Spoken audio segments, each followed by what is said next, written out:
Hello, I'm Dr. Andrew Sargent. Welcome to my course, 101 Most Misunderstood Verses. We're coming to you today from Sacred Fire Church in Bellevue, Florida. Come on by. Context 2. According to Jewish rules of court, particularly for death penalty cases, and they did elevate a death penalty case radically. There were some people who believed that it says 2 or 3 witnesses, that they wanted 3 witnesses for a death penalty case, not 2. 3. And they had to be able to be separated and grilled in points of detail and not make any mistakes or deviations or misremembering of points of detail. And even though the person was obviously guilty, remember, the husband doesn't have to put up with her. He can divorce her for being unfaithful. He can divorce her because he suspects she's unfaithful. But if you're going to take it further, if a man has publicly accused his wife and is pursuing a case against her but has no evidence and his behavior toward her is terrible and indecent, he can take her into the temple and take the dirt from the floor of the temple, dust from the floor of the temple, mix it into a bitter mixture. And the woman takes before the Lord in the temple, swears before the Lord that she has not been unfaithful to her husband. And she swears it, an oath, and she drinks the drink is part of the ratification of this oath that she's making. Some people claim, and it's a terrible thing, and it's an absolute lie, that this is an abortion, that she's pregnant from another man's baby, and that they're feeding her stuff that's going to cause her to abort a baby that the husband is suspicious isn't his. Not the case. It is simply an oath, and an oath sworn with radical signs of oathery, right? That I swear, and if I am lying, may the curses of this book enter into my inmost being like this bitter drink. May it enter my being and rot my bowels. May it enter my being and may I never produce children. May I suffer the consequences of the most extreme conditions if I am lying right now. And I swear it before the Lord. That's what that is. Not an abortion. Absolutely. It just burns my bonnet. For the witnesses, I do not actually wear bonnets. I never wear bonnets in public. We were just referring to how, they got the oath. And I was just wondering, were they... No, they have witnesses. So it's only only if there is no witness, but the husband just won't let it go. He just can't let it go. His suspicions are dark, and he's turned against her. And he's treating her, making her life miserable because he's jealous. Without evidence. She wouldn't have been stoned in that case. No, she would never be stoned. But it's to give him peace of mind and make him knock it off. Knock it off, dude. Get over it. She's sworn before the Lord. She's testified. That's all you can do. But man, you know a jealous man. All right, so according to Jewish rules of court, particularly for death penalty cases, it would not have come this far if the woman were not obviously guilty and caught in the act by at least 3 preferred unrelated witnesses. Her husband cannot be one of the witnesses. Her kids cannot be one of the witnesses. Her father cannot be one of the witnesses. Unrelated, non-family members have to witness it. And what do you actually have? You have to witness some pretty extreme stuff. So Deuteronomy 17:6, on the evidence of 2 witnesses or of 3 witnesses, the one who is to die shall be put to death. A person shall not be put to death on the evidence of 1 witness. The Jewish halakha, even though it recognized that Torah permitted 2, there were a lot of movements in Judaism for when it came to the death penalty because of the instance of Jezebel, who sets up Naboth with 2 witnesses. Based on that story and based on the story of Susanna, they preferred 3 witnesses. Because the more people you add, the harder it is to hold a conspiracy together. All right. So the husband could divorce his wife for compromising situations or bad reputation alone. It's a matter of what the husband was willing to put up with or wasn't willing to put up with. All right, just having a bad reputation, he could divorce her. But execution required extreme and uncorrupted witnesses. And you can divorce her for any reason, for nothing. She burned the supper. She said something nasty about your mother. Gonzo, girl. But if they're seeking execution, you have extreme and uncorrupted witnesses. That's interesting. How can you commit adultery and have 3 individual witnesses? That's how you do it. It's really hard. That's what I said. It's easier to get the death penalty in Texas than it is to get the death penalty, especially for adultery in this situation. It is hard. It is hard. Bring it out in the open. Yeah, by the nature of the crime. Yeah, yep. This is a tough case. I mean, they got to like walk in on him. Now, he could walk in and find a man in his house that he suspects and divorce her for that. But if he wants to keep her dowry, because when he sends her out, she takes her dowry with her. Any monies that were associated with their marriage, she keeps as a protection from her household for herself. But if he wants to keep her money, she's got to die. Deuteronomy 24:1. When a man has taken a wife and married her, and it come to pass that she find no favor in his eyes because he has found some uncleanness in her. Big debate in Judaism, is that uncleanness moral indecency? And so you had some who said anything. Hence the debate that they try and force Jesus into, that a man divorces his wife for any cause. They're asking him to weigh in. And where does he weigh in? He weighs in on the side of this text, that the proper interpretation of this text is immorality. Except for the cause of immorality, let him write her a bill of divorcement. Now he recognizes that Moses does permit divorce more widely, and he's going to say it's because of the hardness of your hearts, because if you cannot get rid of a woman that you've just decided in your wicked heart to hate, there's more than one way to get rid of a woman. More than one way to get rid of a husband, too. But to get rid of them without getting the death penalty, there's more than one way. So, you can abuse them, you can torture them, you can say, I can't get rid of them, I have to feed them, I have to clothe them. And there were rules for marriage. You had to feed them, had to clothe them, had to provide them conjugal rights. But you could make their life a living Hades. Sidetrack, but important point. It is popular in certain denominations, like the Assemblies of God, to try and separate the issues of divorce and remarriage. The issues of divorce and remarriage are one, not two. If a divorce is legitimate, remarriage is legitimate. The only time that a remarriage is considered legitimate is in the face of infidelity. The Apostle Paul will add abandonment, total abandonment. Now, if a divorce is legitimate, the remarriage is legitimate. They're not separate issues. They're one. Right. Now, what happens? You're not a Christian. You get divorced for illegitimate reason. Your wife remarries. Then you want to remarry. And we got people in the church say, no, stuck for life. Too bad for you. If she gets a divorce, you're not even allowed to remarry her, according to biblical law. So you're just out of luck. No. When she remarries, she has broken the one flesh union by remarrying and entering into a sexual relationship with another person. It's a one flesh union. It is severed by breaking the one fleshness of the one flesh union. So when she remarries, she goes off, she starts sleeping around. Even though the divorce came before it and not after it, or the guy starts sleeping around, the woman starts sleeping around. It's broken. Remarriage is permitted. There's certain things that are trying to be protected. I literally just to terrible things that I've seen some ministers do, and Christians. We had a case study group, and one of the case studies was, I think I told the story before, driving down the highway. The husband's really mad at the wife. He starts punching her, reaches down while she's lying, undoes her seatbelt, reaches over, undoes her car door, and pushes her out of the car on the highway. She miraculously survives. He's arrested. She's in the ICU. Her pastor walks in, and the first words out of his mouth are, "You better not be contemplating divorce."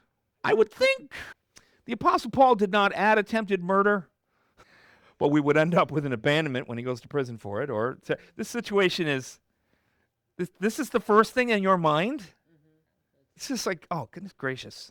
Get a life, man. All right. Now, it was customary to separate witnesses and to grill them in all points of detail. Now, let me tell you what these guys would do. The Jewish men practiced being court witnesses, just like we would practice self-defense. You ever see one of those little wooden pillars with the little wooden arms on them, and the karate guy goes, boom, boom, they test. They're testing on practicing. Those sticks are each positioned so that they can test, boom, a sharpshooter. He goes to the range. Okay? They practice at being witness sharpshooters. They practiced being observational. So Sherlock Holmes is the big observer, right? He's the big observer and the big deducer. He deduces realities based on evidence, not induction. But he does induction, and then he does deduction, right? Then they have this movie Psych, and it's kind of like a weird little modern Sherlock Holmes twist. And when the guy who Sean, I think is his name. If I got the name wrong, I apologize to Psych fans. His father was a detective, and he would take him into restaurants, and he'd say, "Oh, it's time for dessert." He'd say, "Close your eyes." So, okay. How many people in this room are wearing hats? And if he gets it right, he gets dessert. If he gets it wrong, he doesn't get dessert. So he has to close his eyes. He doesn't know what he's going to be asked when he closes his eyes. But he's been trained by his father that when he walks in the room, he notices everything. He could tell you who's wearing hats, where they are, what color the hats are, because he's called upon to do so. He's trained to be an observer. This is what they did. They trained to be witnesses. You're going to be asked, what kind of questions are you going to be asked? You're going to be asked to describe the sheets or the covering that they're on, what they're laying on. They're going to be asked to describe the lighting. They're going to be asked to describe the exact physical position that they're in. And by the way, being together in undress is not enough. You have to be actually manifesting sex. Hence why it would be difficult to prove for the purposes of execution. The husband can divorce her just on suspicion. He doesn't need all this evidence. But for an execution, nobody's losing their life over a misunderstanding. Nobody's going to lose their life because the neighbor ran in naked and grabbed your wife without her even having a chance to scream as you suddenly pop out of the closet. Why were you in there? The number of things that they're going to be asked, they are training themselves to be observers of details in situations.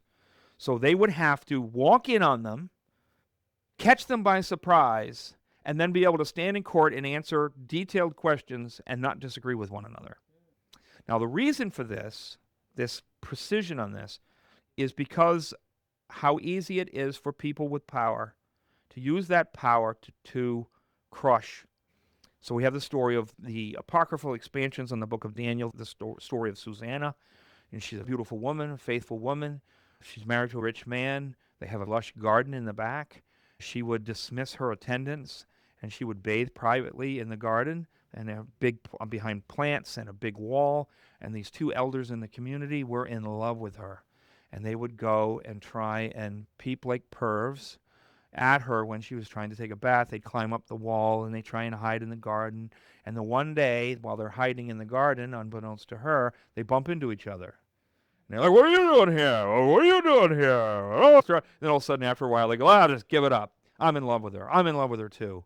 And then one says, "Well, with two of us, we've got the witnesses that we need to blackmail her into having an affair with us. We can both have her." And so they go to her, surprise her in the middle of her bath when there's nobody there to witness because she sent everybody away so she could be private.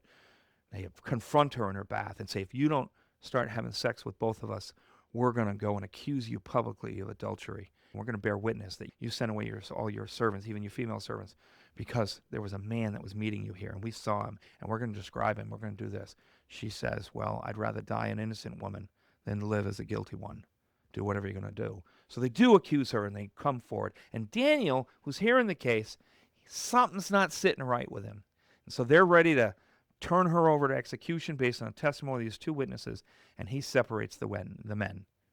And he starts asking questions. "So you saw that they were laying together under a tree. What kind of tree was it?" And they say different kinds of trees. They are then exposed. They finally confess. Now, what are the rules of making a false accusation in Israel? Whatever would have been done to the person you accused gets done to you. If you accuse them of stealing and they would have had to pay you fourfold what they stole, you then have to pay them fourfold of what you accused them of stealing. If you accuse them of a death penalty offense and if you're found out to be a false witness, you get the death penalty because that's what they would have gotten. And both of the men are executed. Began to affect the way the Jews practiced law. Because whatever we may think, we think they're all a bunch of barbarians, and because we have been taught the patriarchy, and we do not really understand the height of justice that existed for the common man in Israel because of biblical law. It was unprecedented in the world, absolutely unprecedented. the freedom and the protections that were afforded, particularly to women. So witnesses risked personal harm to set up accusers without knowing that their testimony was unshakable and unanimous. So if these are false witnesses, man, they have got their story down. But they're probably not false witnesses. Very doubtful that they would have presented Jesus with a case that could be questioned or doubted in this regard. Deuteronomy 19:16. If a false witness rise up against any man to testify against him that which is wrong, then shall they do to him as he had thought to have done to his brother. So you shall put the evil away from among you. Now, by the way, this is also true in Babylonian law. Now, their way of assessing who's innocent and who's guilty was superstitious and stupid, but still a person making a false accusation got what the person would have gotten. And thine eye shall not pity. Let not your eye pity. But life shall go for life, eye for eye, tooth for tooth, hand for hand, foot for foot. I can't remember if I published it, but I've been working on an article called Let Not Your Eye Pity. And it talks about this idea of what is necessary ruthlessness in matters of law. There's no room for emotionalism in law. In an adultery situation, as Lois has obviously put her finger on the nose of it, you practically had to lie in wait to be capable of bearing the kind of testimony that was necessary to get the death penalty in an adultery case. You can divorce her anytime you want. But you're not keeping her money if you do. Nudity and proximity were not sufficient. You know, we often talk about the rape laws and people who take the rape laws out of context and don't really understand them. I don't even like to call them rape laws. That's not really the nature of them. But Judaism went out of its way to protect the accused. That's one of the things I love about American justice. We have defense lawyers, and they protect the accused, and they make sure that everything is done according to the law, that their clients, even if they're guilty, are being treated fairly by the law. That's what the Jewish law system was about. You protect the vulnerable. Now, they had to witness actual sex without any other explanation for the observed movements. Third context. Torah demands that both the man and the woman be stoned. Jewish practice declares simply, if not one, then not the other. Leviticus 20:10. If a man commits adultery with the wife of his neighbor, both the adulterer and the adulteress shall surely be put to death. Deuteronomy 22:22. If a man is found lying with the wife of another man, both of them shall die, the man who lay with the woman and the woman, so you shall purge the evil from Israel. Now, a woman who is raped is not guilty. And there has to be some evidence of rape so that she doesn't simply accuse her lover of rape in order to save herself. So when you're talking about the things that people don't like about the rape laws in the Bible, it is because you are setting up a situation. Let's think evil. You're evil. You got a dark heart. You're the kind of person that celebrates because a CEO from an insurance company got shot in the back of the head from a psycho, and you're really happy about it. You're that kind of evil person, right? And you want to kill your neighbor.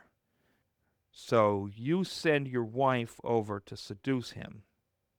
Then catch them, forgive your wife, but demand that he be executed. No, if not one, then not the other. You tell your wife to go over there and seduce him, and then when you walk in on him, to start screaming rape. There were protections for that. All right? There were all kinds of protections. People were always calculating how to get what they wanted. So because divorce was easy to get, there was occasions, according to the rumor, there were occasions in which you could all go up at a party and everybody divorced their wives and remarried them to another man. And then they had people having sex with your wife, and you were having sex with someone else's wife. And then after the party, they divorced them, and you remarried them.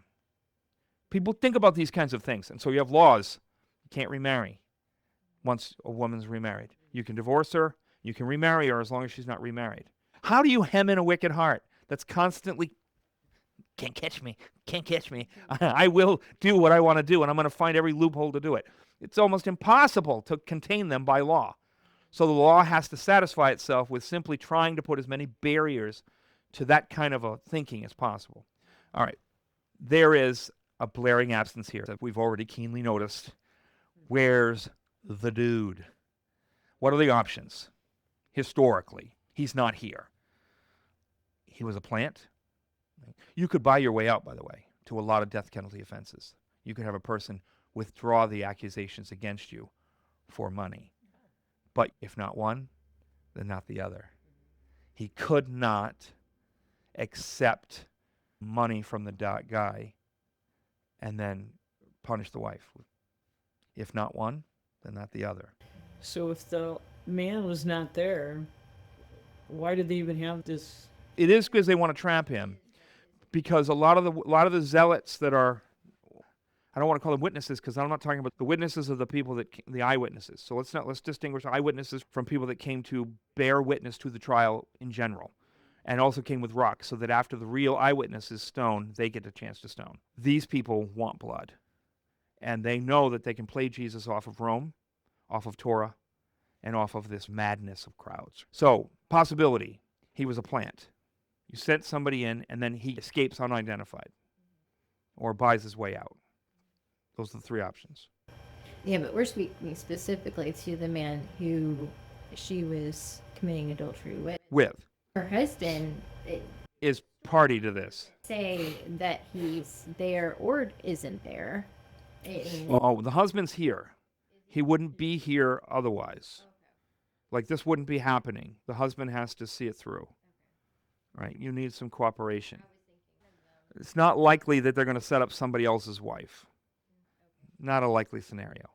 I'm not saying it's not possible, because that's what those two elders do. They set up this guy's wife, and they bring public accusation against her. That's Susanna. Chances are, husband's here. Husband's involved. Husband's driving it, more likely than not. But you've got a situation where they're looking for an opportunity to present Jesus with an impossible situation, and they're willing to use this girl to do it. So the guy's a plant in order to create a situation that they can then exploit. But she still makes what decisions she makes, right? They still have their witnesses. Because believe me, even though they're hypocritical, they have a tendency to be exacting. Like, their response to Jesus here, they recognize he's got them. And they don't sit there and say, well, we're going to stone her anyway. They're going to respond to his legal argument. And they're going to be like, hey, he's kind of got us. He's kind of got us. And we'll talk about how he's got him in a way. All right. But the guy's gone. If not one, then not the other. In Islam, if a guy rapes your wife and she reports it to the police, he gets slapped on the hand and she gets executed. Because she was unfaithful. Oh, even though he beat her up and forced himself on her, she was unfaithful, so she's got to go. So even so, the witnesses and the woman's husband, they go forward with the charges. They reject divorce options. They're pursuing execution. This raises suspicions of the motives for everyone involved, and motives matter to a legitimate judge. Leviticus 19:17. You shall not hate your brother in your heart. You shall rebuke your neighbor, not sin against him. All right, so you can rebuke somebody. You can chastise them. Don't let something fester in your heart. Don't hate them. Don't mull with resentments. Speak your mind, say your piece, and let forgiveness reign. That's basically what the text is saying. Now, we got to remember when we're talking about biblical law, some laws are court enforceable and some laws are covenant enforceable. This is one of those covenant enforceable laws. You can't see somebody, I'm coming to court because he hates me. I know he does. He says he doesn't, but I see the way he looks at me when he doesn't think I'm watching. And I just know he hates me. I want to go to court. And they'd be like, dude, read this text. Stop hating him in your heart. Case dismissed? I don't know. What do you want? Leviticus 19:18. Thou shalt not avenge, nor bear any grudge against the children of your people. You shall love your neighbor as yourself. I am Yahweh. I am Creator. So what are the motives? The husband's willing to sacrifice her to advance the cause of those plotting against Jesus.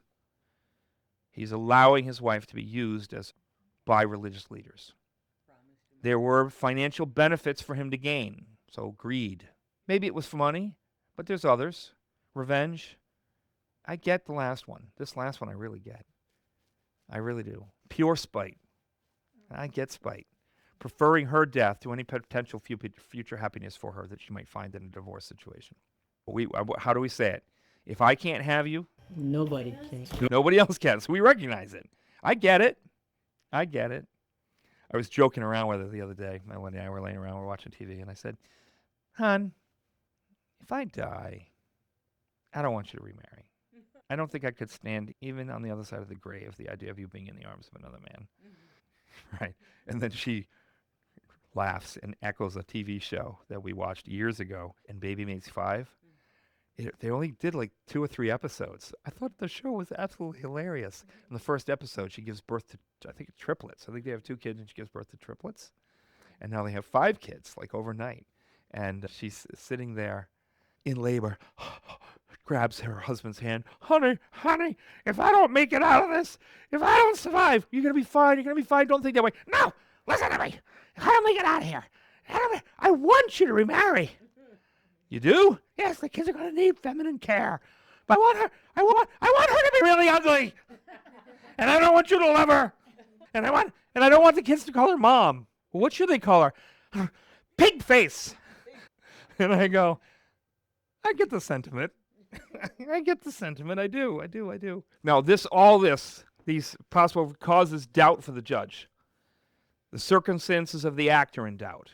Is it possibly a setup? The husband is in doubt, vicious motives.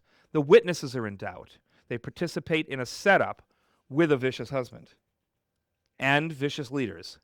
The trial is in doubt because it's simply a trap for the judge. This matters. It matters a lot in Jewish court. In spite of the common perception that all Jewish authorities, including husbands, were beasts, there are many Torah and oral laws set to curtail court proceedings, and Jewish halakha did a lot to defend the rights of the accused. All right. One of the things Torah and some halakhic codes did was to vet judges and witnesses. Not just anybody could show up in a court of law. We do this. We raise questions about the legitimacy of witnesses. They would simply not even allow them to testify. You had to be a certain type of person. You weren't allowed to open your mouth in court if you were unknown. We don't know who you are. If you have questionable character. All right. Leviticus 5:1. If anyone sins in that he hears a public adjuration to testify, and though he is a witness, whether he has seen or come to know the matter, yet does not speak, he shall bear his iniquity. You know something about this case? You are required by covenant to bring it forward. They may not be able to prove it in a court of law, but by covenant. Remember, the law is both legal and covenantal. Some things are just purely covenantal. Leviticus 19:15, you shall do no unrighteousness in judgment. You shall not respect the person of the poor, nor honor the person of the mighty. But in righteousness you'll judge your neighbor. Thou shalt judge. Ooh, wow. Leviticus 19:16, thou shalt not go up and down as a talebearer among your people. 19:17, you shall not hate your brother in your heart. We already read this one. You shall rebuke your neighbor. You can rebuke your neighbor. In other words, you must rebuke your neighbor if there's something that needs rebuking, but you'll not suffer sin upon him. All right, you not sin against him. And that's an interesting little take there because we're going to talk about something else that comes up here. 19:16, you shall not avenge nor bear any grudge against the children of your people, but you shall love your neighbor as yourself. I am the Lord. Of special importance for understanding Jesus' decision and actions in this trial is the altered decalogue of court laws articulated and skillfully arranged in Exodus 23:1-9. Exodus 23:1-9 is essential for this case. So let's look at it quickly. You shall not spread a false report. You shall not join hands with a wicked man to be a malicious witness. All right, so now here, what we're going to see is what they're going to call a decalogue. There's actually 12, and that's important. There's 12, but there's a decalogue, 10. They love 10s because 10 fingers. And these are going to be paired. They're each going to have pairings, and the pairings can be interesting. There is some struggle with this text. The text critical work on this text leaves in doubt the way certain people tend to interpret it, and definitely the way we translate it in English. There's going to be a couple of them that you go, didn't that just say the same thing? These are meant to be opposing sides. These are meant to be a multiplicity of coming at things from opposite directions or whatnot. So you don't spread a false report. Don't join hands with a wicked man to be a malicious witness. In other words, don't be the person who's doing the evil, and don't join hands with the person who's seeking evil. The maliciousness of a husband who hates his wife and is looking for a cause against her, to join hands with him is an automatic violation of this law. If the religious leaders are simply looking for somebody that they can sacrifice in order to get at Jesus, and you join in that program, you're in violation of this law. All right. Next one. You shall not fall in with the many to do evil, nor shall you bear witness in a lawsuit, siding with the many, so as to pervert justice. Okay, this is one of those ones where that second one, it seems like it says, don't fall in with the many to do evil, and then it says, don't bear witness in a lawsuit with the many to do evil. The struggles of this one is, especially in the text critical work, this appears to actually be opposites. So don't go with the crowd. It has to do with this, the interpretation of an idiomatic phrase that's in here that I'm more readily interpreting as don't go with the crowd, and then don't just go against the crowd. My father was in a court case once in which it was obvious that the man was guilty, and one of the guys that was on the jury said, I'm not sending anybody to prison. I don't care what they did. They shouldn't have been on the jury. The fact he said, he even told them that he deliberately wanted to get on the jury to make sure that they couldn't punish anybody. Don't be the guy. Don't be that guy. Be the guy that can stand against a multitude, but don't be the guy that must stand against a multitude just because you're contrary. You're a contrarian. Okay, I love this one. Exodus 23:3. Nor shall you be partial to a poor man in his lawsuit. Now, what's its companion? Remember, they come in pairs. What's its companion? Look at 23:6. You shall not pervert the justice due to your poor in his lawsuit. Don't be partial to the poor man. Don't be partial against the poor man. Don't be a respecter of persons. Don't hate a person because he's poor. And don't support a person because he's poor when you're a witness in court or a judge in court. I mean, what do we have today? It's not what you did, it's who you are. That's Babylonian law. Our law today. It's not what you did, it's why you did it. It's not what you did, it's who you are. Are you the wrong person doing this or the right person doing this? They don't believe in tolerance. They believe in tolerating that which destroys society. And they believe in punishing that which sustains society. This is not some random thing where they just believe in tolerance and don't believe in justice or don't believe in criminality, don't believe in punishing people. They do believe in punishing people, and they believe in killing people, and they want to kill a lot of them. It's just a matter of who they want to kill. They want to kill the righteous, people that are standing for society. All right, so you've got that pair. Now, these two things get stuck in the middle, and they do not appear to have anything to do with court. 23:4. If you meet your enemy's ox or his donkey going astray, you shall bring it back to him. 23:5. If you see the donkey of one who hates you lying down under his burden, you shall refrain from leaving it to him. You shall refrain from leaving it to him. You shall rescue it with him. I'm sorry, did somebody drop all the papers and put them back in the wrong order? Here's what the Jews are going to say. These two laws, the law of the wandering ox and the overburdened donkey, are not on the surface about a court case, but they have been included in the Decalogue of pairs for court, and they split a pair so that you will notice them and pay special attention to them. They are intentionally here, and here's what they do with it. They're saying this is about, it's not just about court, but it's applicable to court. If I am to return my enemy's ox when it has wandered away from the true path, how much more should I seek to restore my enemy when he has wandered from the path of truth? If I am to sustain and lift up my enemy's donkey when it is trapped beneath a load too heavy to bear, how much more should I seek to lift up my enemy when he is trapped beneath a load of sin that he cannot bear? If you lie in wait to catch a person in their sin so that you can judge them, you are a wicked witness. The mere act of lying in wait to capture a person in their sin, instead of trying to prevent the sin, is a manifestation of your dark heart. Now, this one alone eliminates the legitimacy of the entire court, because its purpose is to trap the judge. And this woman is collateral damage. She is guilty and deserving of death. That is not the question. It is that in a court system that makes it hard to pull off such a case, they seem to have intentionally set up situations, and you would have to almost know that this was going to happen in advance. You'd have to suspect that she was cheating on you, set up a circumstance by which you pretend to be leaving town, surprise her with all your friends when you see the lover go into the house, so that you can catch her in bed with him, so that you can get her executed, so that you can either avenge yourself upon her or allow her to be useful to your religious leaders, or to keep her dowry.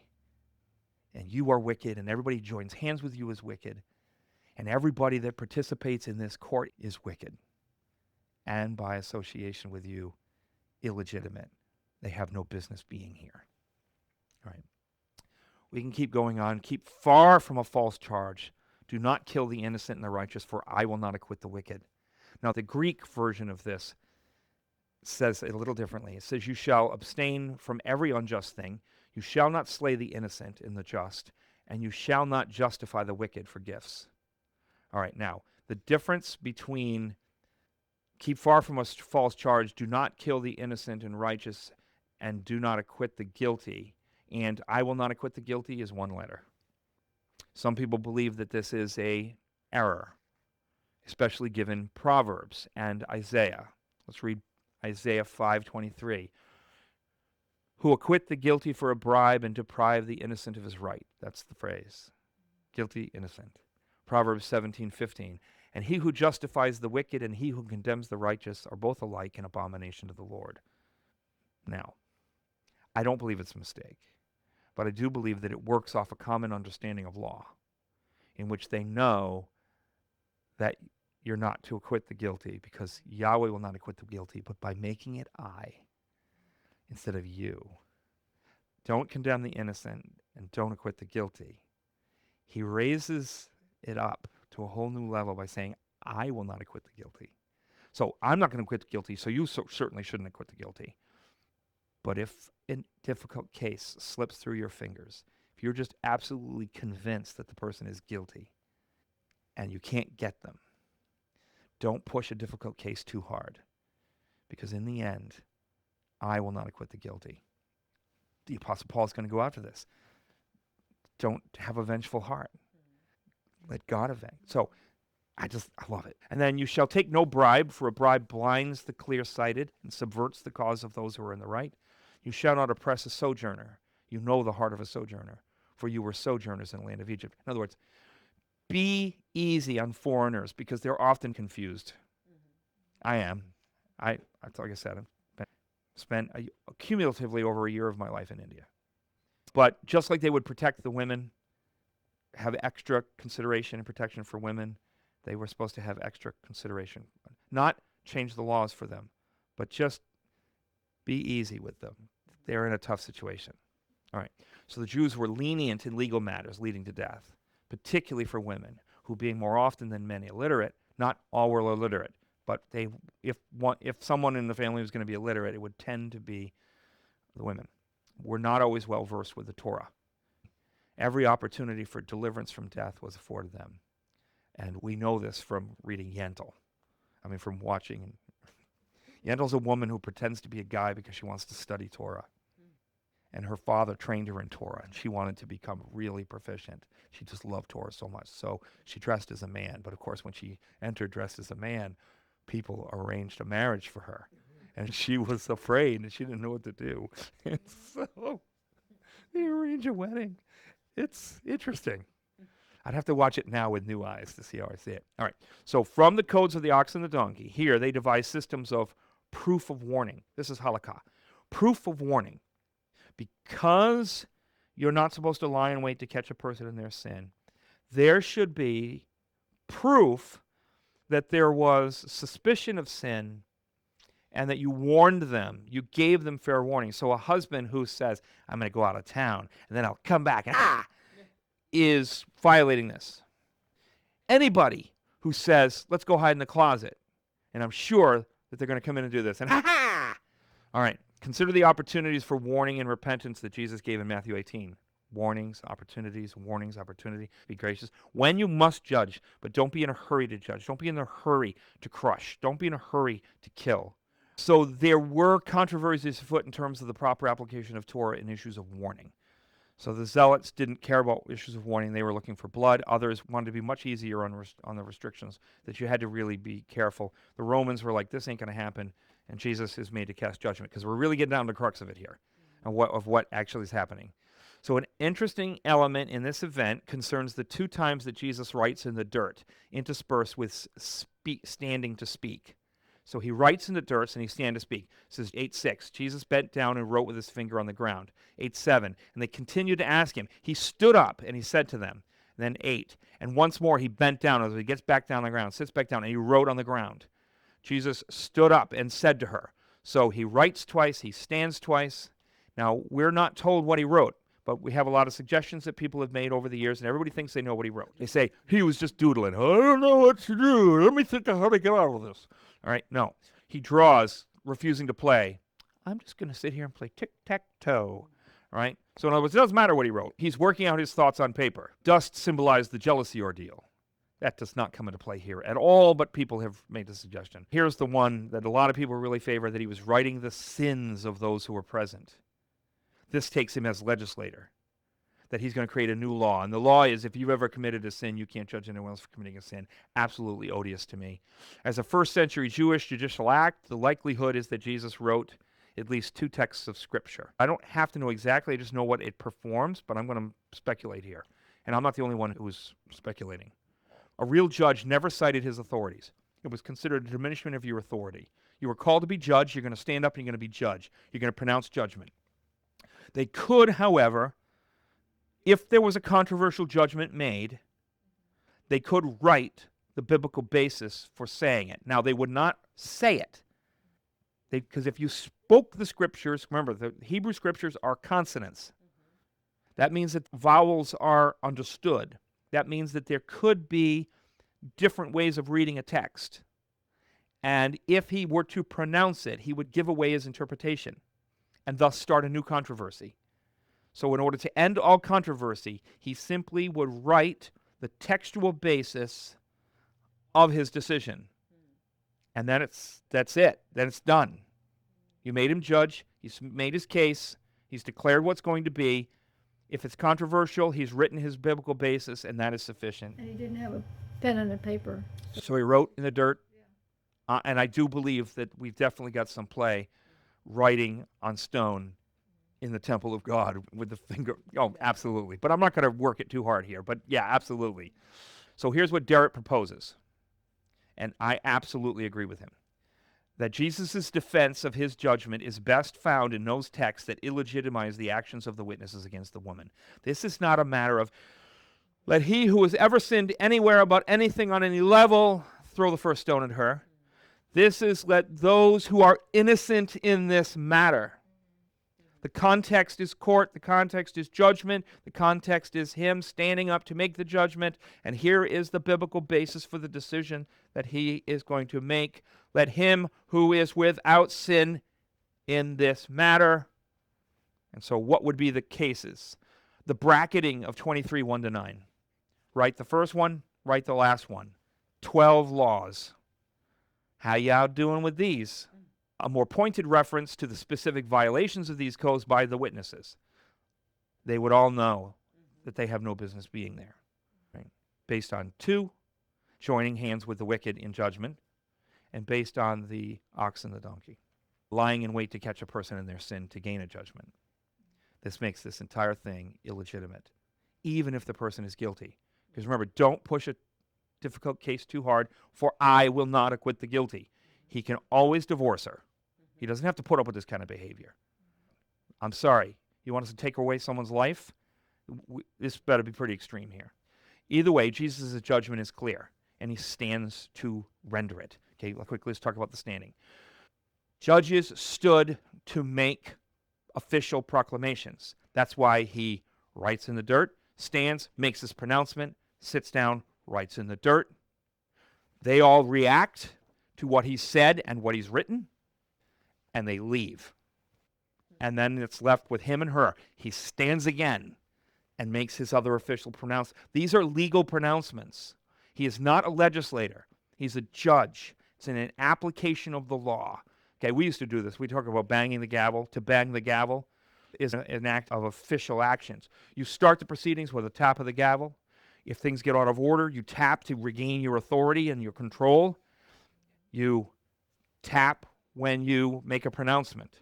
You tap to end the proceedings. All right? Right. So, what do we have?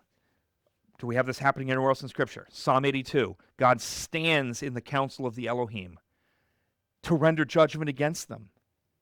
He's risen from his chair, from his position of authority in the council of the Elohim, and the entire psalm is pronouncements against them. That's why he's standing. Acts 7:56. We're in the trial of Stephen, and Stephen is putting them on trial because he actually delivers a prophetic reeve oracle, which is a prophetic trial. So they're putting him on trial, he's putting them on trial. When he is being stoned, he looks into heaven, and does he see Jesus seated on the throne at the right hand of God? He does not. He sees him standing. Why is he standing? He's standing because he has risen to make the same judgment that Saul is about to make, because Saul is going to stand, and they're going to lay their garments at his feet as he stands to oversee the execution of Stephen. This is an official legal pronouncement. Jesus is going to stand up. Either way, Jesus' judgment is clear. He stands to render it. 8:7. And they continued to ask him. He stood up and he said to them, "Let him who is without sin among you be first to throw a stone at her." And once more he bent down and wrote on the ground. I.e., Jesus pronounces her guilty before Torah, deserving of death. He just condemned her to death. This is not, Jesus is doing away with the death penalty. Oh, no. This is Jesus saying, guilty, deserving of death. Those of you who are here looking to satisfy Moses, I've satisfied Moses. But he's going to go on to satisfy Moses a little bit more. He eliminates the legal basis for bringing the sentence by condemning the wicked witnesses. Johnny 9. But when they heard it, they went away one by one, beginning with the older ones. And some people say, that's because they have a longer memory of wrongdoing, a longer list. But Jesus is left alone with a woman standing before him. Now, this entire affair has turned rapidly into two people. A guilty woman standing before a precise judge. Now, the witnesses' hands were always to be the first against the accused. No witnesses, no punishment. So here's what Derrett writes.